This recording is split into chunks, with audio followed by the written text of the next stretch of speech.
Consider ये rectangular है, इसमें पी जो है मूव कर रहा है, और ये जो फ्रिक्शन होगा रेलिंग और रॉड पीक्यू के बीच में, कंडक्टर पीक्यू और रेलिंग के बीच में जो फ्रिक्शन होगा, तो उसके कारण क्या होगा, लॉस होगा एनर्जी, उसको हम फ्रिक्शन की वजह से उसको हम नेग्लेक्ट करते हैं। हाँ।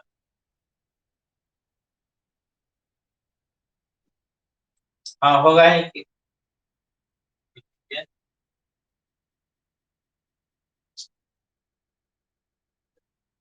एनर्जी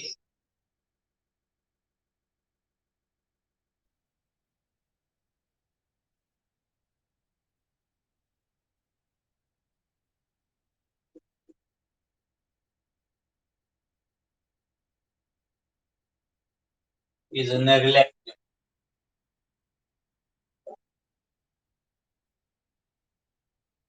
देखो तो ये भी वेलोसिटी से मूव कर रहा है, मान लेंगे सपोज करेंगे the rod if the rod moving rod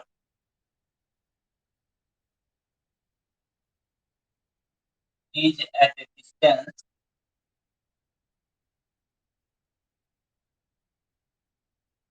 x from the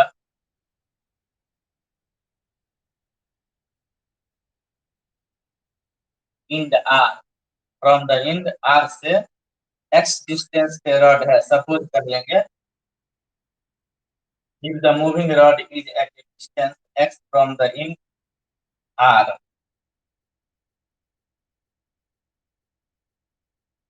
then magnetic flux जो होगा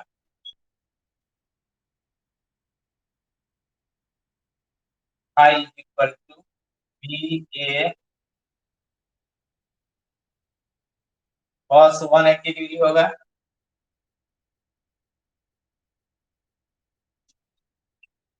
क्योंकि मैग्नेटिक फील्ड अंदर की ओर है, इनसाइड द प्लेन है, और ये एरिया है आउटसाइड, होगा ना।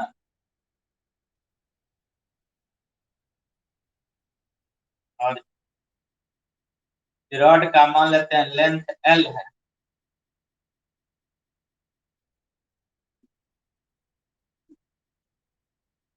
हाँ बी ए, क्योंकि मैग्नेटिक फ्लक्स जो होता है ना वो होता है बी डॉट ए, होता है बी ए कॉस थीटा। हाँ ये हो गया मैग्नेटिक फ्लक्स। तो यदि P Q equal to L मानेंगे तो मैग्नेटिक फ्लक्स क्या हो जाएगा, B L X minus B L X होगा।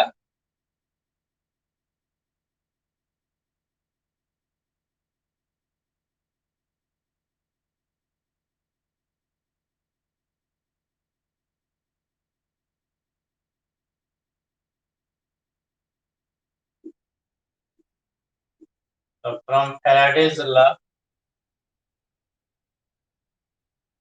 इंड्यूस्ड ईएमएफ क्या होता है, माइनस फाइव बाई, मैग्नीट्यूड ले लेंगे तो D five by D T होगा। ये हो जाएगा बी एल फाइव की जगह D X by D T लिखेंगे, minus D X by D T.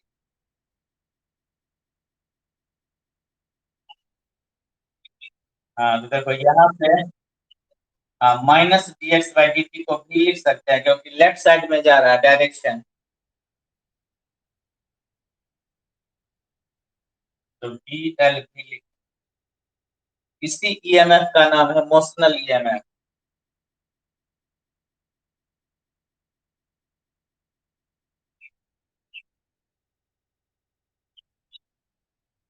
हाँ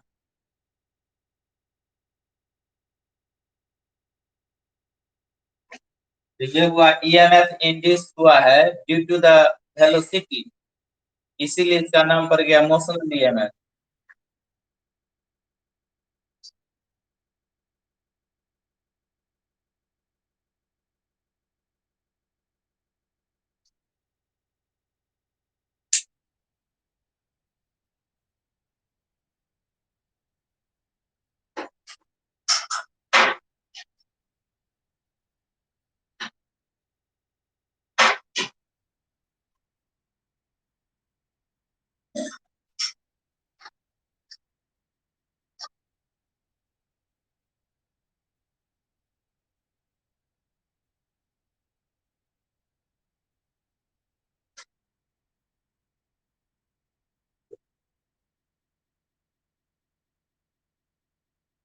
यदि इसमें हम एक रेसिस्टर लगा देते हैं, समझ गया।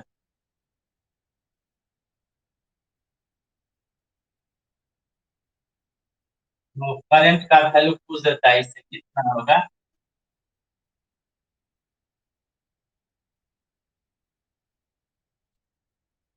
और उसी से बनेगा।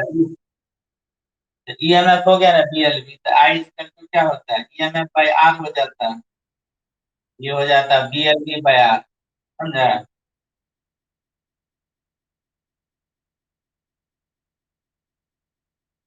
तो बीएलवी बाई आर हो जाता है करंट का वैल्यू।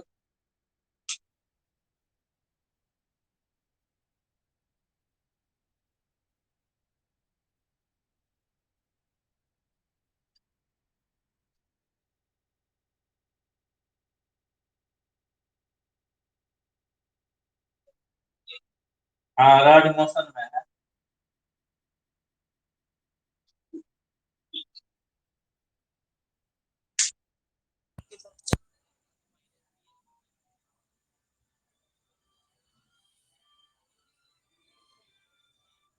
क्या कहा।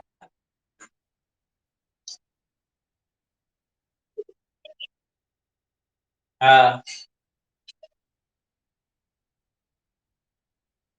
हाँ हाँ।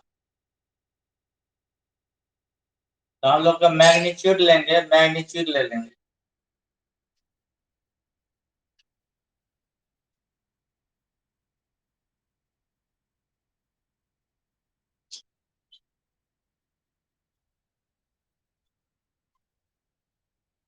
अब इसी में है energy consideration.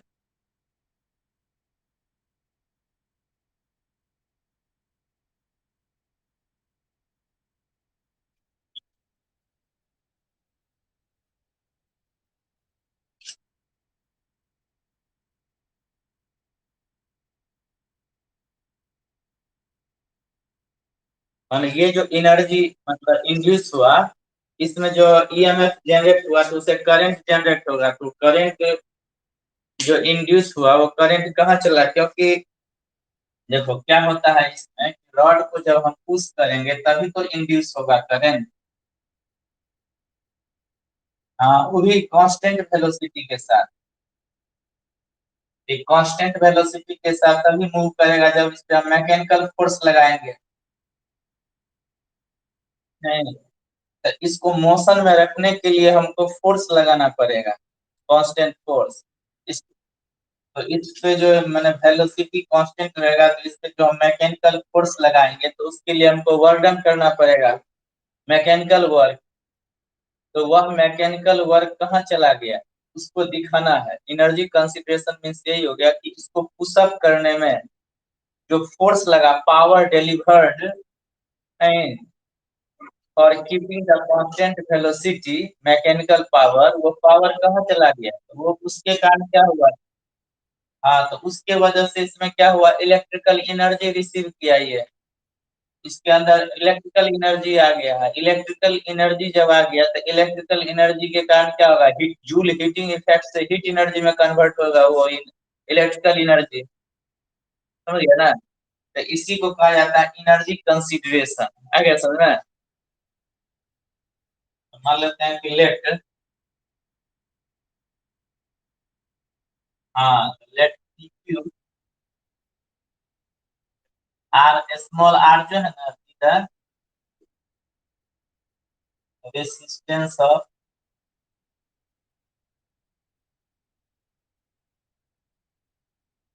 Rod,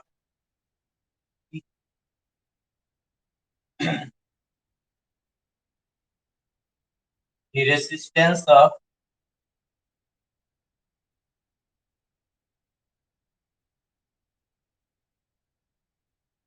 all the parts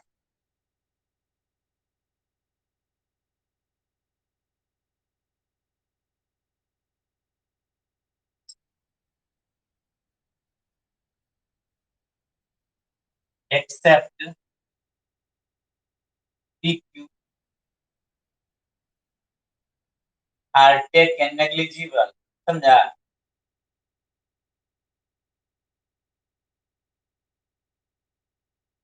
जितना पार्ट है ना सभी का रेसिस्टेंस को हम नेग्लिजिबल ले लेते हैं with respect to rod PQ.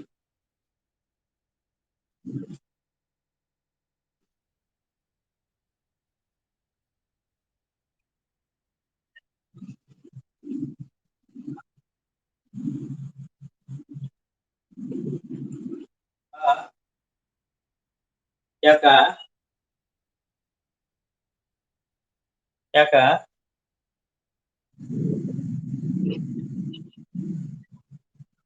इस वायर का ना, हाँ इसका तो ले ही लिया है। इसको छोड़ के जो रेसिस्टेंस होगा ना वो मोटा रॉड है, मान लीजिए कि इसका नेग्लिजिबल है इसके रेस्पेक्ट में इसका। नहीं, क्योंकि इसका रेसिस्टेंस ये पतला रॉड है और ये जितना है ना ये मोटा है। PQRS कंडक्टर जो है PQRS, ये वाला पोर्शन जो है इसका मोटा है, नेग्लिजिबल रेसिस्टेंस है। इसलिए मान लीजिए कि late R be the resistance of moving rod P and the resistance of all the parts except PQ are taken negligible, लिख दिया है। तो करंट का जो वैल्यू होगा,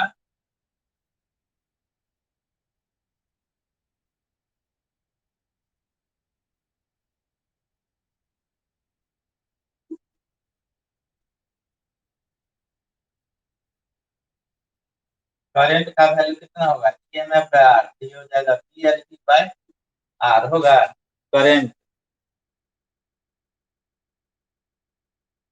ये करंट जब होगा I तो इसके कारण क्या होगा? मैकेनिकल वर्क कितना होगा?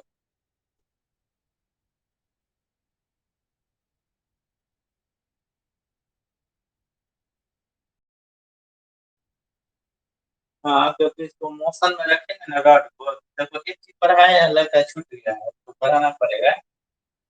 नहीं, पढ़ा दिए हैं, पहले ही पढ़ा दिए कि जब किसी भी पिछले चैप्टर में पढ़ाए थे कि जब किसी मैग्नेटिक फील्ड के अंदर जब किसी करंट कैरिंग वायर को रखा जाता है तो ये करंट कैरिंग वायर पर जो मैग्नेटिक फील्ड फोर्स लगाता है उस फोर्स का वैल्यू होता है IL क्रॉस E होता है या ILB साइन थीटा होता है। हाँ, यहाँ पे जो फोर्स होगा,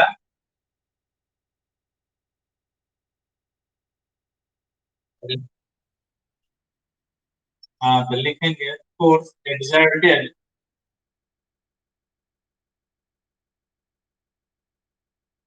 on the wire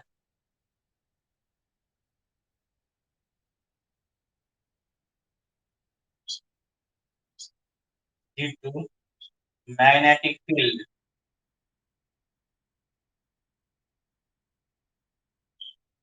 force equal to होता है IL, तो हो जाएगा I का वैल्यू निकाल चुके हैं, P square L square V by R, ये ना होगा।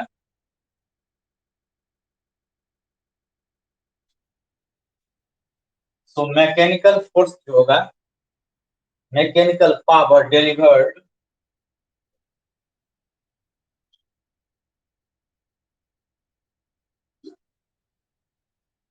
लिखेंगे मैकेनिकल पावर, हाँ mechanical power delivered for keeping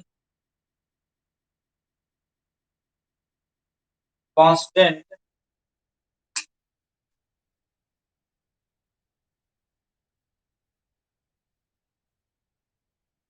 constant नहीं, कांस्टेंट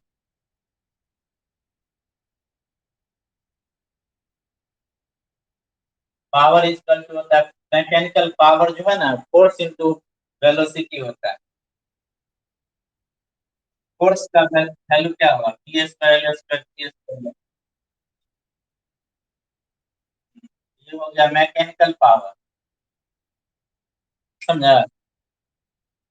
डिलीवर किया गया रॉड को फॉर कीपिंग कांस्टेंट वेलोसिटी। अब देखो लिखेंगे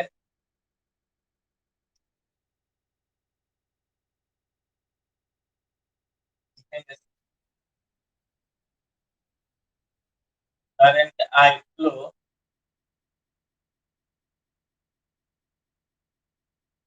inside the कंडक्टर। हाँ, if current I flow inside the conductor,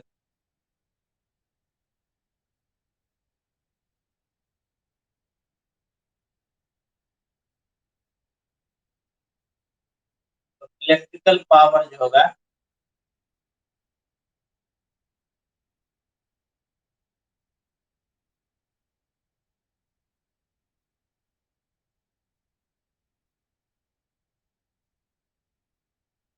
electrical power कितना हो जाएगा?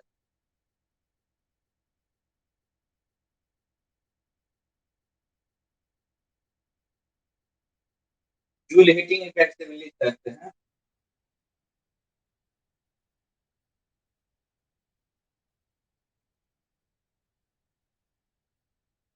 क्या चीज? हाँ हाँ, फैन ला सकते हैं। इलेक्ट्रिकल पावर लिखेंगे ना, इलेक्ट्रिकल पावर, जैसे इलेक्ट्रिकल पावर लिख देते हैं डिसिपेटेड।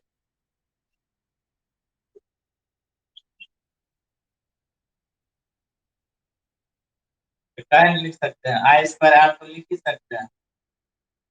तो ये हो जाएगा B square L square P square by R square into R. एक आर से एक आर कट गया, जो हो गया जूल हीटिंग इफेक्ट से। आ गया ना? सेम नहीं हो गया? तो ये मैकेनिकल पावर जो है सेम हो गया ना इलेक्ट्रिकल पावर के। हाँ, इससे ये प्रूफ हो गया कि mechanical power is converted into electrical power in electrical energy and then into heat energy। नहीं, हाँ हाँ, वो तो लेंज लॉस बताए। लिख देंगे from equation 1 and 2।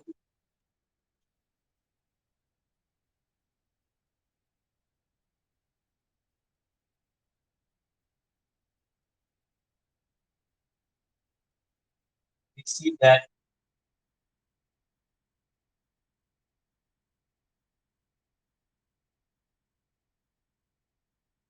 mechanical energy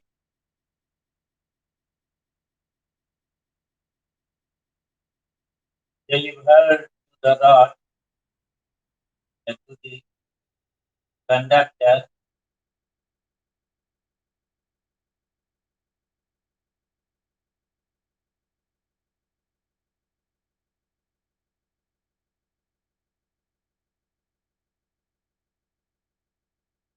converted into electrical energy and then to heat energy। समझे ना?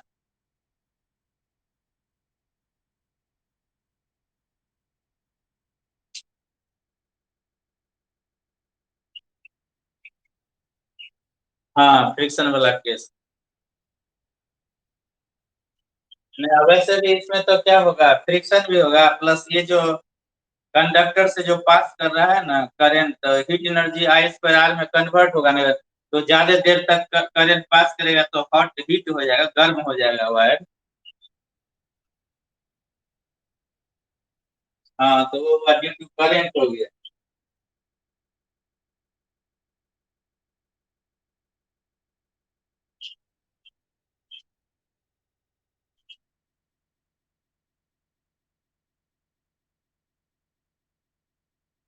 इससे कभी कभी क्वेश्चन भी पूछ देता है, जैसे मान लेते हैं मैग्नेटिक फील्ड है।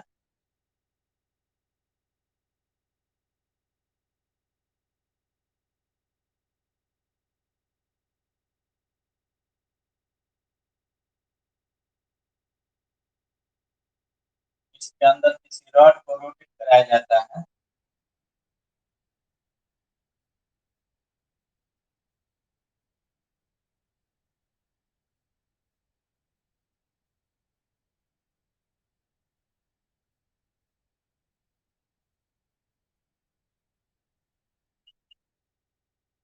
हाँ, ये ओमेगा एंगुलर वेलोसिटी इसको रोटेट कराया जा रहा है।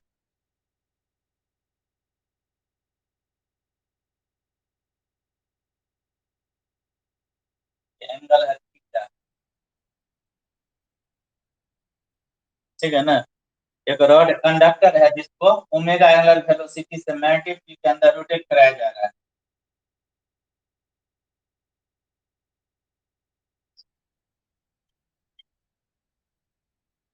इसके 2 एंड्स के बीच में पोटेंशियल डिफरेंस क्रिएट हो जाएगा।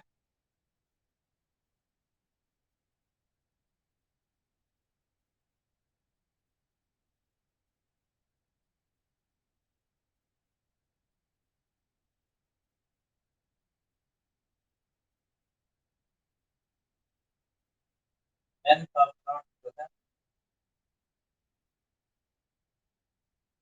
एल है।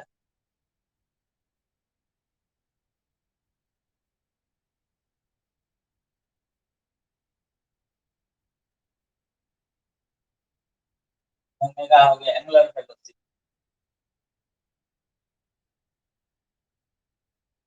Angle made by the rod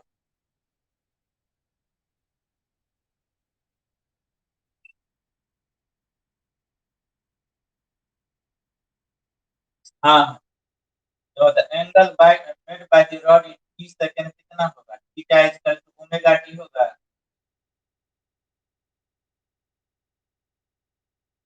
हाँ, area of sector O A B कितना होगा? एरिया ऑफ सेक्टर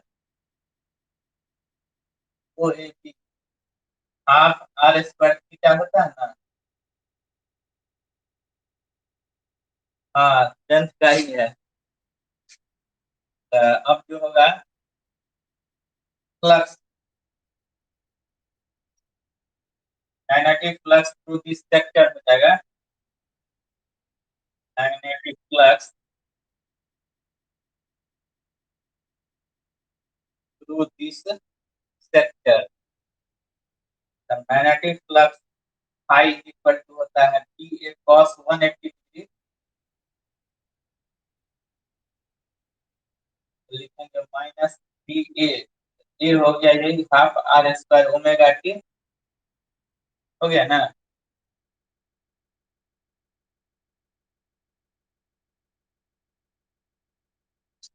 ना ये जो है मैग्नेटिक एरिया तो हमेशा परपेंडिकुलर होता है ना।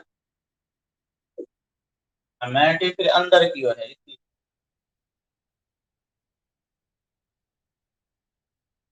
लिख लिया।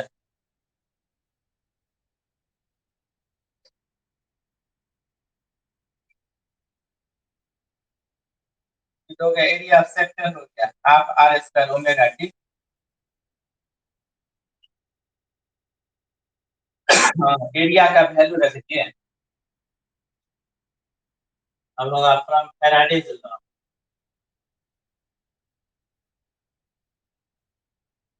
ये मैं बराबर क्या होता है minus D phi by D T होता है ना। हो जाएगा हाफ डी आर के जगह यहाँ एल हो जाएगा। L square omega D T by D T 1 होगा।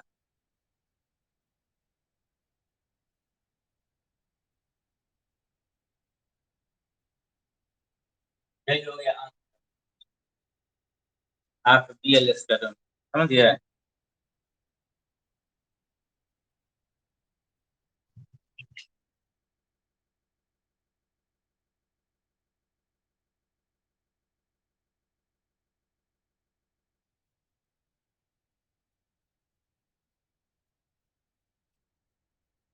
हाँ हाँ,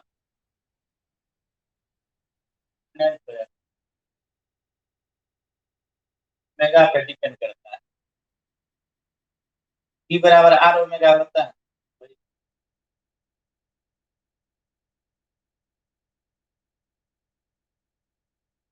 ओमेगा है तो टी है नहीं ना।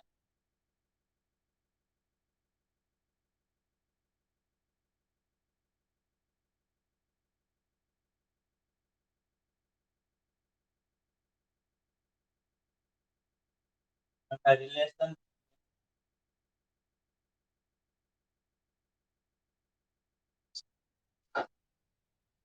Charge and magnetic flux.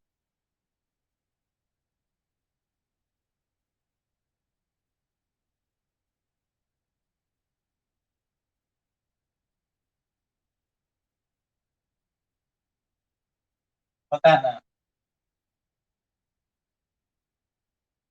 और ईएमएफ को क्या लिख सकते हैं? I R. क्या लिख सकते हैं? आई को क्या लिख सकते हैं? डी क्यू बाई डी लिख सकते हैं। D five. हाँ देखो, तो ये लिख सकते हैं ना। यानी चार्ज इक्वल टू क्या हो गया? D five by R resistance. ये हो गया फ्लक्स का फ्लो। चार्ज इक्वल टू क्या हो गया? The flow of flux by resistance. यानी जब हम मैग्नेटिक फ्लक्स को रेसिस्टेंस से डिवाइड कर देंगे तो हमको चार्ज का वैल्यू आ जाएगा, कितना चार्ज उससे फ्लो होगा कंडक्टर।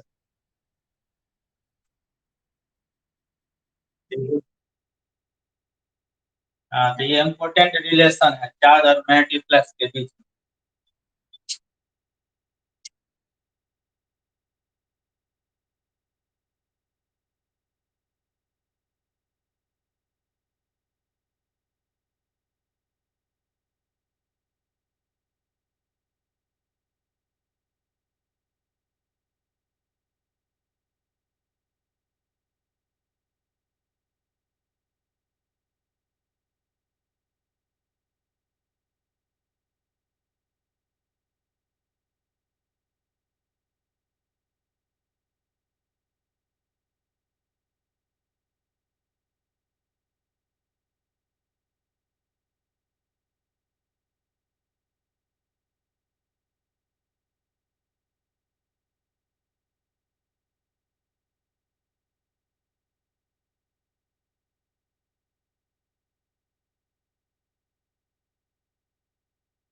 हाँ, तो 0 डिग्री लेना पड़ता है, ठीक है।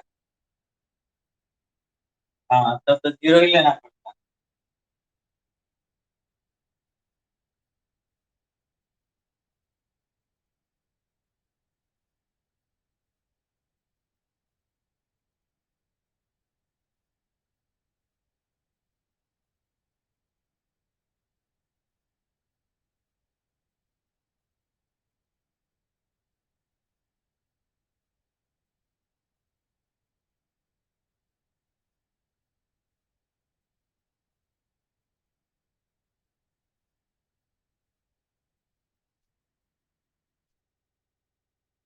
क्योंकि रॉड है, मूवेबल रॉड है। Two railing. इसमें मैग्नेटिक फील्ड कहाँ तक? ये इंड जो है ना, एक्स इक्वल टू 0 पे ये इंड है।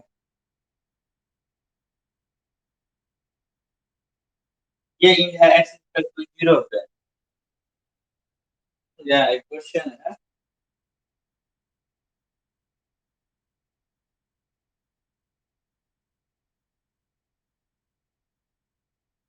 मैग्नेटिक फील्ड का जो वैल्यू है ना, ये एक्स इक्वल टू बी तक है। ये है तुम्हारा एक्स इक्वल टू 2 बी तक रॉड है।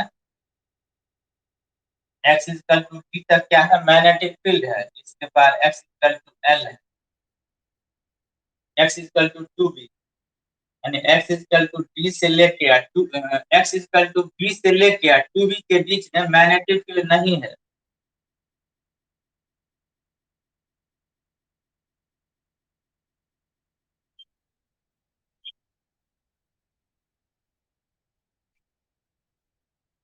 हाँ, नहीं। समझ गया क्या? इसमें प्लॉट करना है। Plot the graph between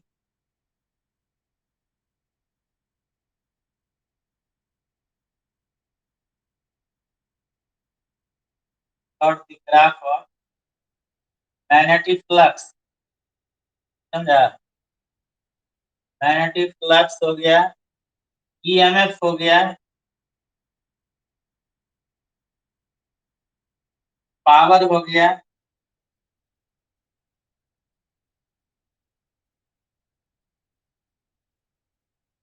with distance.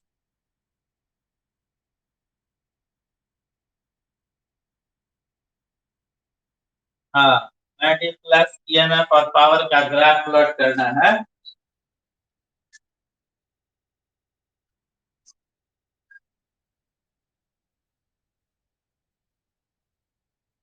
समझ गया ना?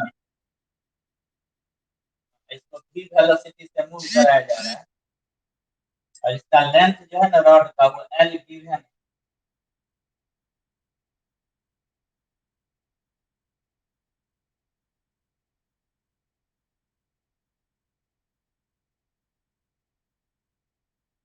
ये इंग जो है जहां से शुरू हुआ, ये के है, के से शुरू करेगा चलना, के से यहाँ तक पहुंच गया है।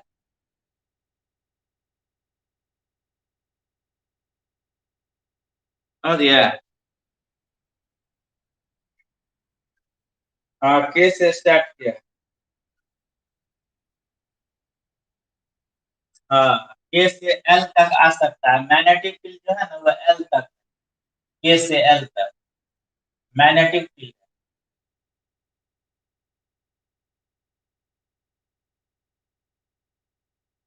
ये पॉइंट मान लेते हैं एम है, एम पॉइंट, के एल और एम। समझ गया ना? तो एल से एम तक जो है मैग्नेटिक फील्ड नहीं है, बी जीरो है, मैग्नेटिक फील्ड जीरो है। और के से एल तक में B is not equal to zero है।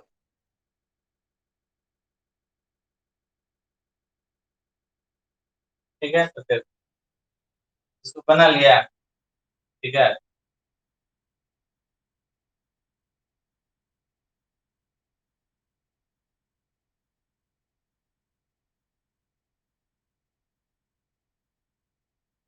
तो सबसे पहले हम देखेंगे मैग्नेटिक फ्लक्स का वैल्यू क्या होगा।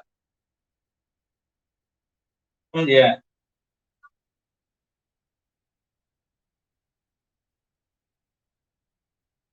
हाँ, मैग्नेटिक फ्लक्स जो होगा, मान लेते हैं कि एक्स डिस्टेंस पे अभी है, माने बी, माने मैग्नेटिक फील्ड से पहले तक यदि वायर रहेगा, नहीं, मान लीजिए कि ये एक्स, ये बी तक नहीं पहुंचा है अभी, एक्स से तक, एक्स जो है वो लेस देन है डी,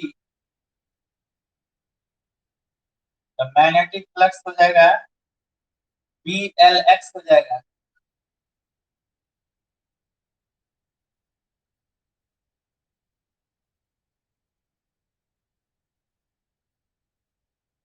होगा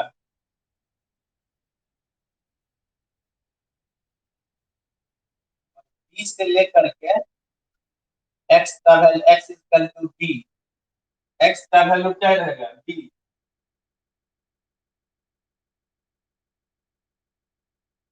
या टू बी से लेस रहेगा, टू बी से लेस और बी तक आएगा, यहाँ तक यदि आ जाएगा तो एक्स के जगह हम बी रख सकते हैं, तो मैग्नेटिक फ्लक्स क्या हो जाएगा, बी एल बी हो जाएगा।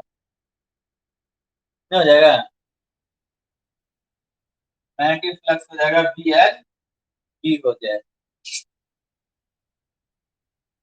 हाँ, लिमिट लेना पड़ेगा। तो इंड्यूस्ड ईएमएफ कितना हो जाएगा? हाँ, minus D five by D T हो जाएगा।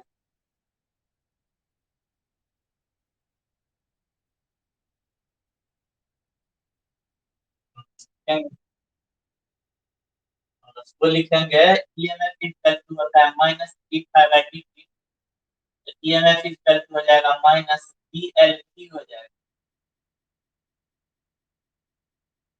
नहीं, निगेटिव होगा।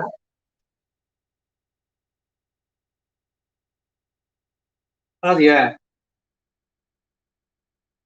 हाँ,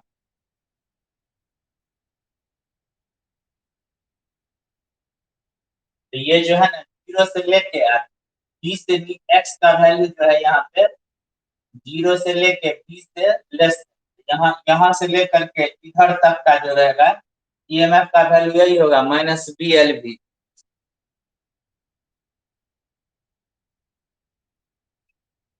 हाँ वो तो होगा।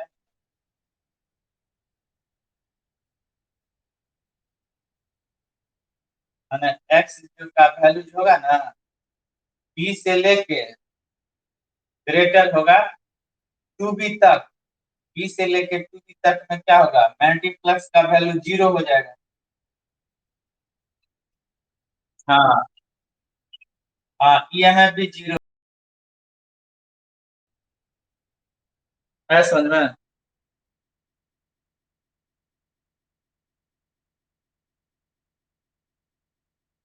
तो इसीलिए मैग्नेटिक फ्लक्स का जो ग्राफ प्लॉट करेंगे आर के रिस्पेक्ट में, फ्लक्स का कितना हो जाएगा।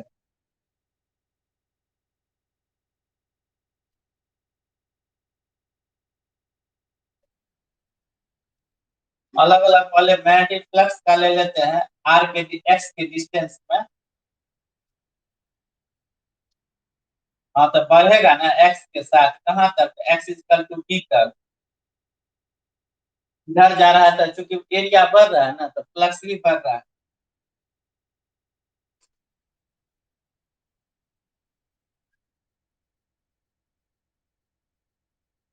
अब देखो जब ये रिटर्न बैक होगा फिर वापस आएगा, रिटर्न नहीं होगा। देखो यहाँ से यहाँ तक जो जाएगा, यहाँ से यहाँ तक तो कांस्टेंट रहेगा ना, एल से लेकर के एम तक, ये पहुंचा कहाँ तक, एल तक, एल से एम तक तो कांस्टेंट रहेगा, जहाँ पे फ्लक्स क्या रहेगा, जीरो।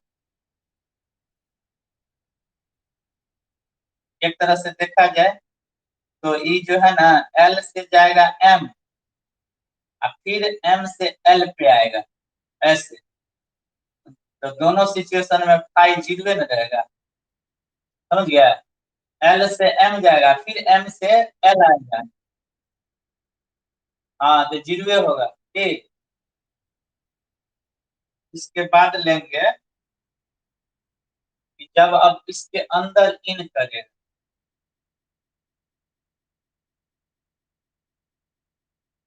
हाँ निगेटिव निगेटिव हो जाएगा ना जब, हाँ। अब जो होगा जब रिटर्न बैक होगा, हाँ C2 L2K के लिए, और हाँ ठीक था, फॉर L2K के लिए जो होगा, x का वैल्यू लेस देन b हो जाएगा, greater than equal to zero. तो फाई इक्वल टू हो जाएगा -BL।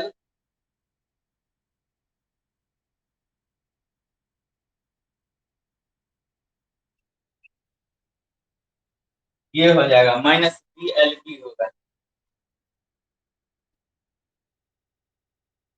ये होगा।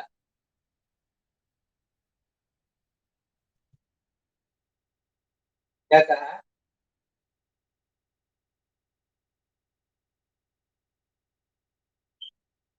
हाँ ऐसे हो जाएगा।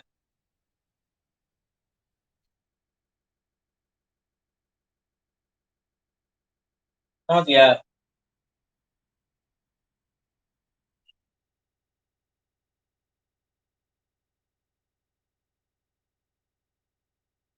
और मैग्नेटिक फिर ईएमएफ का जो वैल्यू था फर्स्ट वाला पार्ट में, -BLB आया था ना, जब मूव कर रहा था इधर। इस वाला में जो होगा, ईएमएफ बराबर -d∅dt होता है, तो माइनस प्लस प्लस हो जाएगा BLB। क्या यही ना होगा, क्या सेम का, इसमें निगेटिव है इसमें पॉजिटिव। ईएमएफ जो है ना, देखो और आर के डिस्टेंस के रेस्पेक्ट में जो होगा, तो जीरो से लेके यहाँ तक तो निगेटिव है ना, जीरो से लेके टी तक, और कांस्टेंट निगेटिव है तो नीचे आ जाएगा, पैरेलल हो जाएगा ग्राफ, ऐसा। कि समझ गया। और ये एल तक होगा, एल तक। उसके बाद तो एल से एम तक, और फिर एम से एल तक जो आएगा जीरो होगा। उसके बाद जो है फिर ग्राफ सीधे ऊपर चला जाएगा। नहीं, ये होगा यहाँ पर होगा पॉजिटिव ईएमएफ, क्या होगा? ये हो जाएगा B L P, B L P हो जाएगा, नीचे हो जाएगा माइनस बी एल पी। समझा कि नहीं? इस तरह। हाँ, ऊपर ये कांस्टेंट पॉजिटिव है, इधर नेगेटिव होगा, यही ना ग्राफ होगा।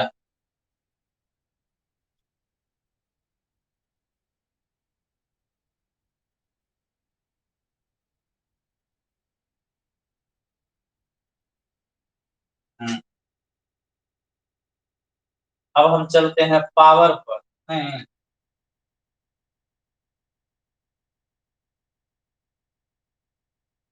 तो पावर देखो, इस सिचुएशन में पावर इज इक्वल टू क्या होता है? आई स्क्वायर आर होता है ना,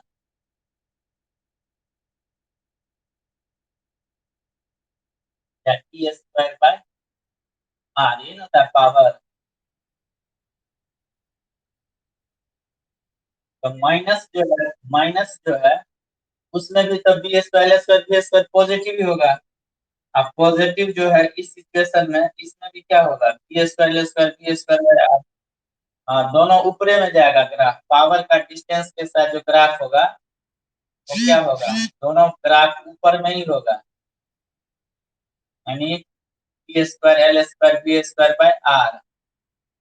ये हो गया यहाँ से लेकर के यहाँ तक, फिर यहाँ से यहाँ जाएगा, यहाँ से यहाँ तक जाएगा, जीरो होगा। और उसके बाद फिर ऊपर में हो जाएगा पॉजिटिव, इस तरह का ग्राफ होगा। नहीं, दोनों ऊपर में ही चला जाएगा पावर केस में। नहीं नहीं,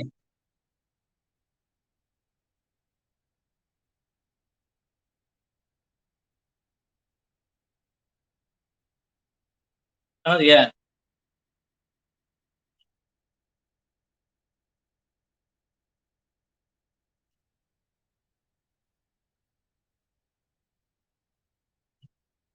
अब फोर्स और ईएमएफ का बराबर ही होगा। फोर्स का कहता है फोर्स और आर के बीच में ग्राफ, तो जैसा ईएमएफ का था वैसा ही फोर्स का होता है, बराबर ही।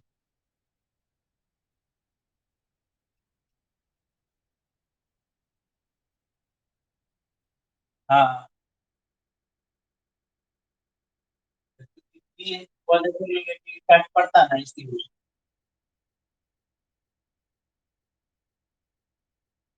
समझ गया। अब कल पढ़ा देंगे ईडी करंट। क्या? अब इसमें तो हम बोला था ईडी करंट है, सोलेनोइड टोरॉइड है।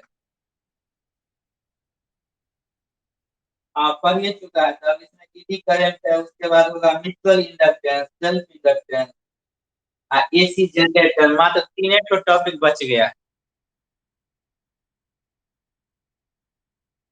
तो यह सेल्फ इंडक्टेंस, म्यूचुअल इंडक्टेंस। हाँ, एसी जनरेटर पहले पढ़ा दिया है, क्योंकि इंडक्शन के प्रिंसिपल पे काम करता है, इसीलिए इसी चैप्टर में डाल दिया है। और एसी जो चैप्टर है वो तो बहुत आसान है, उसमें पूरा मैथमेटिकल है, थ्योरी कुछ नहीं है।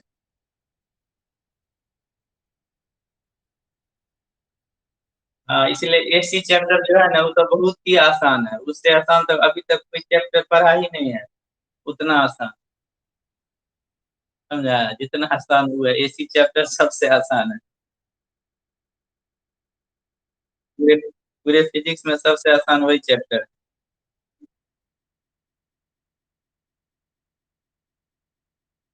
हाँ। तो कल तो लगता है ये हो ही जाएगा खत्म, कल तो लास्ट है। नहीं, एक तो हो सकता है एसी जनरेटर रह जाए, नहीं तो कल ये चैप्टर हो जाएगा एसी। हाँ। तो छुट्टी कर दिया।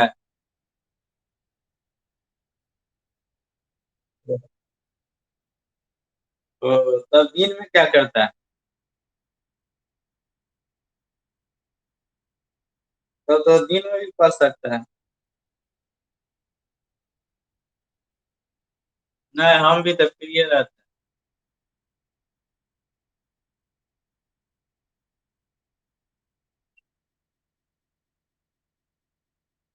तब तो ठीक है।